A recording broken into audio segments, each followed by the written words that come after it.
Buka tirai dan berkaca, kita jumpa lagi di kamar pas, biarpun deket-deketan, yang penting pas. Bersama saya, Dani Indrajuna dan Mister Mugi The Masker. Pemirsa, di episode sebelumnya kita membahas bahwa banyak sekali manfaat dari memupuk kesadaran diri. Dengan kesadaran diri, kita akan memahami diri kita dalam berhubungan dengan orang lain. Dengan kesadaran diri, kita bisa mengembangkan dan mengimplementasikan kemampuan diri. Dengan kesadaran diri, kita bisa menetapkan pilihan hidup, karir, dan hubungan kerja. Dengan kesadaran diri juga kita akan mampu meningkatkan peran serta pada organisasi, lingkungan, dan keluarga. Pak Mugi, minggu kemarin Bapak mengatakan bahwa pengalaman itu bukan masalah seberapa banyak, tapi seberapa sadar akan pengalaman itu. Menurut saya itu sangat dalam loh Pak. Saking dalamnya seminggu ini saya terus memikirkan kira-kira maksud perkataan Bapak itu apa ya? Kang Dani hari Jumat kemarin, Jumatan, Iya Pak, di masjid mana? masjid dekat kampus Pak. Tema khotbahnya apa? Apa ya Pak? Kok saya lupa? Artinya Kang Dani mengalami, hanya saja tidak sadar akan pengalaman itu. Iya. Coba kalau setiap Jumatan bisa ingat dan mengamalkan apa yang disampaikan khotib. Kehidupan saya pasti jauh lebih berkualitas ya Pak. Tempat kerja Kang Dani jauh dari sini. Lumayan Pak, kurang lebih 7 kilometer. Berangkat ke kantor naik apa? Saya bawa sepeda motor Pak. Ada berapa lubang jalan yang Akang temui di perjalanan dari rumah ke tempat kerja? Aduh, cara dihitung Pak. Banyak pokoknya mah. Berapa kali ban motor menginjak lubang-lubang jalan itu? Dulu waktu awal-awal kerja di sana mah sering Pak. Tapi sekarang mah udah nggak pernah lagi Pak. Sudah hafal dan Ini tanpa dilihat juga. karena akhirnya Kang Dani sadar akan pengalaman itu. Coba muntah sadar-sadar, atuh moal nepi-nepi ke kantor, labuh deui balik, indit deui, labuh deui balik, terus we gitu. Kalau kita nggak sadar-sadar akan pengalaman itu, berarti mual apal-apalnya Pak. Atau yang namanya belajar dari pengalaman itu tidak akan berhasil. Yoyoy, Pak, kenapa kalau kita bepergian ke tempat yang baru itu terasa lama? Tapi pas pulangnya atau saat kita berangkat lagi ke tempat itu, kok terasa cepat? Padahal jaraknya kan sama. secara umum otak manusia terbagi dua, Kang. Otak sadar dan otak bawah sadar. Otak sadar porsinya lebih kecil. Menurut para ahli kurang lebih 12%. Sisanya adalah otak bawah sadar. Otak sadar dipergunakan sehari-hari buat belajar, main, dan kegiatan lainnya. Sementara otak bawah sadar menyimpan memori-memori dari yang kita alami dan tanpa kita sadari akan mempengaruhi perilaku kita.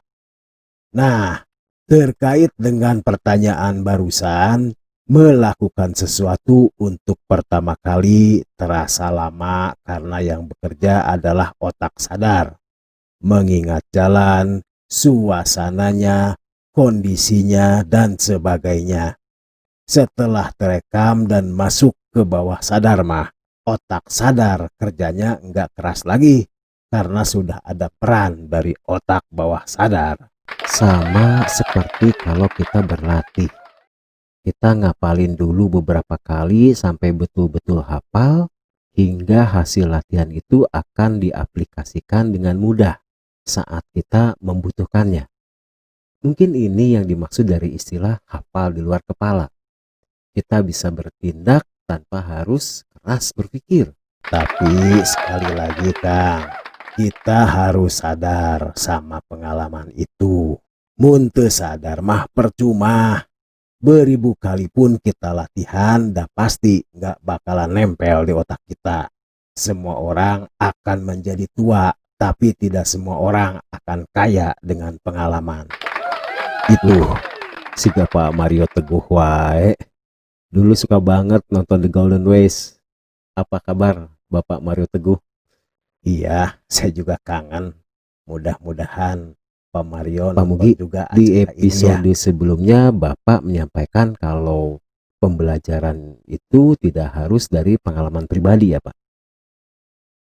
Apa jadinya kalau setiap manusia hanya belajar dari pengalamannya sendiri saja? Yang tahu kalau jatuh dari motor itu sakit, pasti pernah ngalamin jatuh dari motor. Yang belum ngalamin, gak percaya, maka dia pun karena ingin tahu rasanya gimana, dia menjatuhkan diri dari motor. Atuh mun kabeh jelema kitu, populasi manusia teh tidak akan sebanyak sekarang. Belajar dari pengalaman orang lain juga adalah bagian dari pengalaman yang penting kita sadar saat mempelajarinya. Oh ya, waktu kuliah Kang Dani belajar teori dari buku ya. Iya Pak, di setiap mata kuliah mempelajari banyak sekali teori. Teori itu adalah buah pemikiran dari pengalaman pembuatnya. Dari satu teori berkembang menjadi teori lainnya. Terus seperti itu. Teori itu tidak statis, terus disempurnakan oleh para pemikir berdasarkan pandangan dan pengalamannya. Terus apa yang Kang Dani lakukan dengan teori Ya, itu? saya pelajari, kemudian saya aplikasikan Pak.